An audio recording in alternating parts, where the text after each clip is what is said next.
गुरु मंत्र में महान शक्ति है। लेखक स्वामी सत्यरूपानंद, पूर्व सचिव रामकृष्ण मिशन, विवेकानंद आश्रम, रायपुर। जब आपस में बैठकर चर्चा करते हो तो परमार्थ की चर्चा करो। खाली समय में नाम जप का अभ्यास करो, इससे मन शांत हो जाएगा। हमेशा मृत्यु का स्मरण रखो। जो कुछ करो समर्पण भाव से करो। जो भी अच्छा बुरा किया है उसे शरणागत होकर भगवान को समर्पण कर दो। ऐसा भाव रखना चाहिए कि मैं जब सब कुछ समर्पण बुद्धि से प्रभु प्रीत्यर्थ कर रहा हूँ या कर रही हूँ। हमारे जीवन में जो कुछ होगा वह भगवान की इच्छा से ही होगा। ऐसा सोचने से जो भी हो रहा है उसे हम स्वीकार करेंगे और हमें ऐसा लगेगा कि हर समय ईश्वर हमारे साथ हैं। संसार के हर कार्य के पीछे ईश्वर का अस्तित्व है। हमें ईश्वर के सानिध्य का सतत अभ्यास करना चाहिए। ईश्वर की अनुभूति ईश्वर की देह में ही होती है। प्रभु तो हमेशा है, उनकी उपस्थिति का अनुभव करना चाहिए। जो लोग नास्तिक हैं उनके प्रति घृणा नहीं करनी है। घृणा नहीं करने से हमारा मन विचलित नहीं होगा। हम किसी के प्रति घृणा कर रहे हैं ये भी भगवान देख रहे हैं। उससे हमारे अशुभ कर्म बन जाते हैं।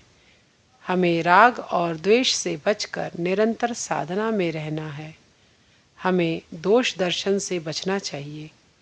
माँ शारदा कहती थी, किसी में दोष नहीं देखना चाहिए। किसी का दोष देखने से हमारा ही मन दोषी होता है। मन से कटुता निकालने के लिए भगवान से प्रार्थना करनी चाहिए और दूसरों का अशुभ चिंतन नहीं करना चाहिए। भगवान से प्रार्थना करनी है कि मेरा जिसमें मंगल हो वही करो। जप करने से हमारे विचार शुद्ध हो जाते हैं। हम सब विकारों से बच जाते हैं। हमारे मन में एकाग्रता आती है। एकाग्रता से चिंतन होने से ईश्वर लाभ होता है। जब से हमारा मन ईश्वर विमुख हो जाता है, इससे चित्त शुद्ध होता है। चित्त शुद्ध होने से भगवान का अनुभव होने लगता है। जपात सिद्धि का तात्पर्य यह है कि जप करते करते हमारे मन का कलुष सब चला जाता है। जप करते करते हमारे मन को अपवित्रता छू नहीं सकेगी। मन में सद्बुद्धि आएगी। हमारे गुरु ने हमें सिद्ध मंत्र दिया है और उन्हें प्राप्त करने की गुरु कुंजी दी है तथा गुरु ने अपने आप को भी हमें दिया है। यही उनके अमूल्य रत्नों को पाना है। गुरु मंत्र में यह महान शक्ति है कि उससे तुम्हारा विवेक जाग जाएगा और तुम इसी जीवन में नित्य आनंद में डूब जाओगे। गुरु के दिए हुए अमूल्य रत्नों को खो बैठे तो उनकी अवहेलना होगी। हमारे भीतर दुर्योधन की वृत्ति है, इसलिए हमारे मन में मोह भरा हुआ है। मोह के कारण हम आसक्त हो जाते हैं, लेकिन गुरु मंत्र के जप से हमारा मोह छूट जाता है।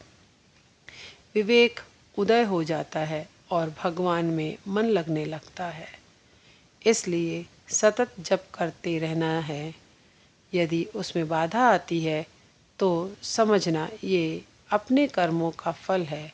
बाधा तो आएगी ही, किंतु उसकी ओर ध्यान नहीं देना है और सतत जप का प्रयत्न करते रहना है। नियमित रूप से ईश्वर का चिंतन करने में हमारी वासनाएं कम हो जाती हैं। हमारी वासना ही हमें संसार में डुबाती हैं। हमें अपने मन को उपासनामय बनाना है। हम सोचते हैं कि जब सुविधा मिलेगी तब भगवान का नाम लेंगे, पर मरते तक संसार में हमें सुविधा नहीं मिलेगी। इसलिए असुविधाओं में ही हमें भगवान का नाम लेने का अभ्यास करना है। पहले हमें भगवान की सेवा करनी है, बाद में संसार का काम करना है। इससे ही हमारी उन्नति होगी। भगवान हमारे हृदय में नित्य विराजमान हैं। वे अनंत हैं, उनका अंत नहीं है। ओम शांति शांति शांति। हरि ओम तत्सत।